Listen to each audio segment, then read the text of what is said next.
ನಮಸ್ಕಾರ ಸ್ನೇಹಿತರೆ, ಎಲ್ಲರಿಗೂ ನನ್ನ ಯೂಟ್ಯೂಬ್ ಚಾನಲ್ಗೆ ಸ್ವಾಗತ.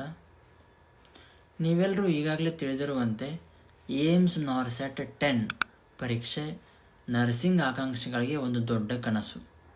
ಆದರೆ ನಮ್ಮಲ್ಲಿ ಹೆಚ್ಚಿನವರು ಈಗಾಗಲೇ ಯಾವುದಾದ್ರೂ ಆಸ್ಪತ್ರೆಯಲ್ಲಿ ಅಥವಾ ಕ್ಲಿನಿಕ್ನಲ್ಲಿ ಫುಲ್ ಟೈಮ್ ಕೆಲಸ ಮಾಡ್ತಾ ಇರ್ತಾರೆ. 8 ರಿಂದ 9 ಗಂಟೆಗಳ ಶಿಫ್ಟ್ ಮುಗಿಸಿ ಬಂದ ಮೇಲೆ ಓದಲು ಹೇಗೆ ಸಮಯವನ್ನು ಹೊಂದಿಸೋದು, ಆಯಾಸವಾದಾಗ ಓದಿನತ್ತ ಗಮನವನ್ನು ಹೇಗೆ ಹರಿಸೋದು ಅಂತೆಲ್ಲ ಯೋಚನೆ ಮಾಡ್ತಾ ಇರ್ತಾರೆ. ಇಂದಿನ ವಿಡಿಯೋದಲ್ಲಿ ನಾವು ಕೆಲಸದ ಜೊತೆಗೇನೆ ನಾರ್ಸೆಟ್ ಪರೀಕ್ಷೆಯನ್ನು ಯಶಸ್ವಿಯಾಗಿ ಎದುರಿಸಲು ಬೇಕಾದ 5 ಮುಖ್ಯ ಟಿಪ್ಸ್ಗಳ ಬಗ್ಗೆ ಚರ್ಚೆ ಮಾಡೋಣ. ವಿಡಿಯೋವನ್ನು ಸ್ಟಾರ್ಟ್ ಮಾಡೋಕ್ಕಿಂತ ಮುಂಚೆ ನೀವೇನಾದರೂ ನನ್ನ ಯೂಟ್ಯೂಬ್ ಚಾನಲ್ಗೆ ಹೊಸಬರಾಗಿದ್ದರೆ ದಯವಿಟ್ಟು ನನ್ನ ಯೂಟ್ಯೂಬ್ ಚಾನಲ್ನ ಸಬ್ಸ್ಕ್ರೈಬ್ ಮಾಡಿ, ನಿಮ್ಮ ಫ್ರೆಂಡ್ಸ್ ಜೊತೆ ಈ ವಿಡಿಯೋನ ಶೇರ್ ಮಾಡ್ಕೊಳ್ಳಿ. ನಿಮಗೇನಾದರೂ ಡೌಟ್ಸ್ ಇದ್ದರೆ ದಯವಿಟ್ಟು ಕಮೆಂಟ್ ಸೆಕ್ಷನಲ್ಲಿ ಕಮೆಂಟ್ ಮಾಡಿ. ಬನ್ನಿ ವಿಡಿಯೋನ ಸ್ಟಾರ್ಟ್ ಮಾಡೋಣ. ಮೊದಲನೇ ಸೂತ್ರ ಅದು ಯಾವುದಪ್ಪ ಅಂದರೆ ಟೈಮ್ ಮ್ಯಾನೇಜ್ಮೆಂಟ್, ಅಂದರೆ ಸಮಯವನ್ನು ಹೇಗೆ ನಿರ್ವಹಣೆ ಮಾಡೋದು. ಸಮಯದ ನಿರ್ವಹಣೆ. ಕೆಲಸ ಮಾಡೋರಿಗೆ ಸಮಯದ ಬೆಲೆ ಚೆನ್ನಾಗಿ ಗೊತ್ತಿರುತ್ತೆ. ನೀವು ದಿನಕ್ಕೆ 10 ಗಂಟೆ ಓದಲು ಸಾಧ್ಯವಾಗದಿದ್ದರೂ ಪರವಾಗಿಲ್ಲ, ಕ್ವಾಲಿಟಿ ಸ್ಟಡಿಯನ್ನು ಮಾಡೋದು ಬಹಳ ಇಂಪಾರ್ಟೆಂಟ್. ಗುಣಮಟ್ಟದ ಓದು ತುಂಬ ಇಂಪಾರ್ಟೆಂಟ್. ಮಾರ್ನಿಂಗ್ ಶಿಫ್ಟ್ ಇದ್ದರೆ ಕೆಲಸಕ್ಕೆ ಹೋಗೋಕ್ಕಿಂತ 2 ಗಂಟೆಗಳ ಮುಂಚೆ ಕಠಿಣವಾದ ವಿಷಯಗಳನ್ನು ಓದಿ. ಫಾರ್ ಎಕ್ಸಾಂಪಲ್ ಮೆಡಿಕಲ್ ಸರ್ಜಿಕಲ್ ಆಗಿರ್ಬೋದು, OBG ಆಗಿರ್ಬೋದು, ಫಾರ್ಮಕಾಲಜಿ ಆಗಿರ್ಬೋದು. ಈ ಸಬ್ಜೆಕ್ಟ್ಸ್ಗಳನ್ನು ಕೆಲಸಕ್ಕೆ ಹೋಗೋಕ್ಕಿಂತ 2 ಗಂಟೆಗಳ ಮುಂಚೆ ಈ ಸಬ್ಜೆಕ್ಟ್ಸ್ ಮೇಲೆ MCQsಗಳನ್ನು ಸಾಲ್ವ್ ಮಾಡೋಕ್ಕೆ ಪ್ರಯತ್ನ ಮಾಡಿ. ಇನ್ನು ನೈಟ್ ಶಿಫ್ಟ್ ಇದ್ದರೆ ಶಿಫ್ಟ್ ಮುಗಿಸಿ ಬಂದ ಮೇಲೆ ಸ್ವಲ್ಪ ವಿಶ್ರಾಂತಿ ಮಾಡಿ, ಅದಾದ ಮೇಲೆ ಮಧ್ಯಾಹ್ನ ಟೈಮಲ್ಲಿ ನಿಮ್ಮ ಪ್ರಿಪ್ರೇಷನನ್ನು ನಡೆಸಿ. ಇನ್ನು ಪ್ರಯಾಣ ಮಾಡ್ತಿರ್ಬೇಕಾದ್ರೆ ಬಸ್ಸಲ್ಲಿ ಅಥವಾ ಟ್ರೈನಲ್ಲಿ ಓಡಾಡ್ತಿರ್ಬೇಕಾದ್ರೆ ಯೂಟ್ಯೂಬ್ ವಿಡಿಯೋಗಳನ್ನು ನೋಡೋದು ಅಥವಾ ಆಡಿಯೋ ನೋಟ್ಸ್ಗಳನ್ನು ಕೇಳಿಸ್ಕೊಳ್ಳಿ. ಇನ್ನು 2ನೇ ಸೂತ್ರ ಬಂದ್ಬಿಟ್ಟು ಸ್ಮಾರ್ಟ್ ಸ್ಟಡಿ ಪ್ಲ್ಯಾನ್. ಸಿಲೆಬಸ್ ನೋಡಿದರೆ ಬೆಟ್ಟದಷ್ಟಿದೆ, ಆದರೆ ಪರೀಕ್ಷೆಗೆ ಬರ್ತಕ್ಕಂಥ ಮುಖ್ಯ ವಿಷಯಗಳ ಮೇಲೆ ಗಮನ ಹರಿಸಿ.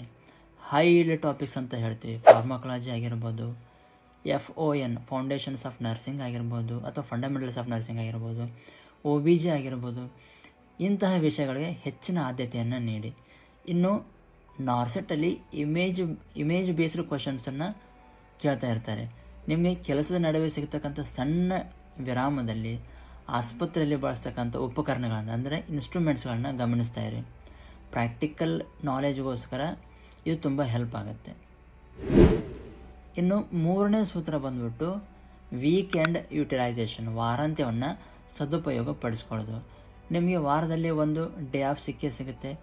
ಆ ದಿನವನ್ನು ಸಂಪೂರ್ಣವಾಗಿ ಪರೀಕ್ಷಾ ಸಿದ್ಧತೆಯನ್ನು ಮಾಡೋದಕ್ಕೆ ಮೀಸಲಾಗಿಡಬೇಕು. ಆ ದಿನ ಹೊಸ ವಿಷಯಗಳನ್ನ ಓದೋ ಬದಲು ಒಂದು ಮಾಕ್ ಟೆಸ್ಟನ್ನು ತೆಗೆದುಕೊಳ್ಬೇಕು. ಕನಿಷ್ಠ ಅಂದರೆ 200 MCQಗಳನ್ನು ಸಾಲ್ವ್ ಮಾಡಬೇಕು. ಇದರಿಂದ ನಿಮಗೆ ಪರೀಕ್ಷೆಯಲ್ಲಿ ಟೈಮ್ ಮ್ಯಾನೇಜ್ಮೆಂಟ್ ಅಥವಾ ಟೈಮ್ ಪ್ರೆಷರ್ ಯಾವ ಥರ ಸಾಲ್ವ್ ಮಾಡಬೇಕನ್ನೋದು ರೂಢಿ ಆಗುತ್ತೆ. ಇನ್ನು 4ನೇ ಸೂತ್ರ ಬಂದ್ಬಿಟ್ಟು ಮಾನಸಿಕ ಮತ್ತು ದೈಹಿಕ ಆರೋಗ್ಯ, ಮೆಂಟಲ್ ಆ್ಯಂಡ್ ಫಿಸಿಕಲ್ ಹೆಲ್ತ್ ಜೊತೆಗೆ ಕನ್ಸಿಸ್ಟೆನ್ಸಿ. ಕೆಲಸ ಮತ್ತು ಓದು ಎರಡನ್ನೂ ನಿಭಾಯಿಸುವಾಗ ಸುಸ್ತಾಗೋದು ಸಹಜ, ಆದರೆ ನೆನಪಿಡಿ, ಸತತ ಪ್ರಯತ್ನ, ಕನ್ಸಿಸ್ಟೆನ್ಸಿ ಅಂತ ಹೇಳ್ತೀವಿ, ಇದು ತುಂಬ ಮುಖ್ಯ. ದಿನಕ್ಕೆ ಮಿನಿಮಮ್ ಆಗಿ 6 ಗಂಟೆಗಳ ಕಾಲ ನಿದ್ದೆ ಮಾಡಿ, ಸಣ್ಣ ವಿರಾಮಗಳನ್ನ ತೆಗೆದುಕೊಳ್ಳಿ. ನನ್ನ ಕೈಲಿ ಎಷ್ಟಾಗುತ್ತೆ ಅಷ್ಟು ನಾನು ಮಾಡ್ತಾ ಇದ್ದೀನಿ ಅಂತಕ್ಕಂಥ ಒಂದು ಪಾಸಿಟಿವ್ ಆಟಿಟ್ಯೂಡ್ ನಿಮ್ಮಲ್ಲಿ ಇರಲಿ. ಕೊನೆಯದಾಗಿ, ಕೆಲಸ ಏನು ಮಾಡ್ತಾ ಇದ್ದೀರಲ್ಲ, ಇದು ನಿಮ್ಮ ಮೈನಸ್ ಪಾಯಿಂಟ್ ಅಲ್ಲ, ಬದಲಾಗಿ ಅದು ನಿಮ್ಮ ಪ್ಲಸ್ ಪಾಯಿಂಟ್. ಯಾಕಂದರೆ ನಿಮಗೆ ಕ್ಲಿನಿಕಲ್ ನಾಲೆಜ್ ಏನಂತ ಹೇಳ್ತೀವಿ ಅದು ಜಾಸ್ತಿ ಇರ್ತದೆ. ಸರಿಯಾಗಿ ಪ್ಲ್ಯಾನಿಂಗ್ ಇದ್ದರೆ ಈ ಬಾರಿ ಏಮ್ಸ್ನಲ್ಲಿ ನರ್ಸಿಂಗ್ ಆಫೀಸರ್ ಆಗೋದನ್ನು ನಿಮ್ಮಿಂದ ಯಾರೂ ತಡೆಯಲು ಸಾಧ್ಯವಿಲ್ಲ. ಈ ವಿಡಿಯೋ ನಿಮಗೆ ಇಷ್ಟವಾದಲ್ಲಿ ಲೈಕ್ ಮಾಡಿ, ನಿಮ್ಮ ನರ್ಸಿಂಗ್ ಸ್ನೇಹಿತರೊಂದಿಗೆ ಶೇರ್ ಮಾಡಿ. ಪರೀಕ್ಷೆಯ ಬಗ್ಗೆ ಯಾವುದೇ ಪ್ರಶ್ನೆಗಳಿದ್ದರೆ ಕಮೆಂಟ್ ಬಾಕ್ಸ್ನಲ್ಲಿ ತಿಳಿಸಿ. ಧನ್ಯವಾದಗಳು ಮತ್ತು ನಿಮಗೆ ಶುಭವಾಗಲಿ.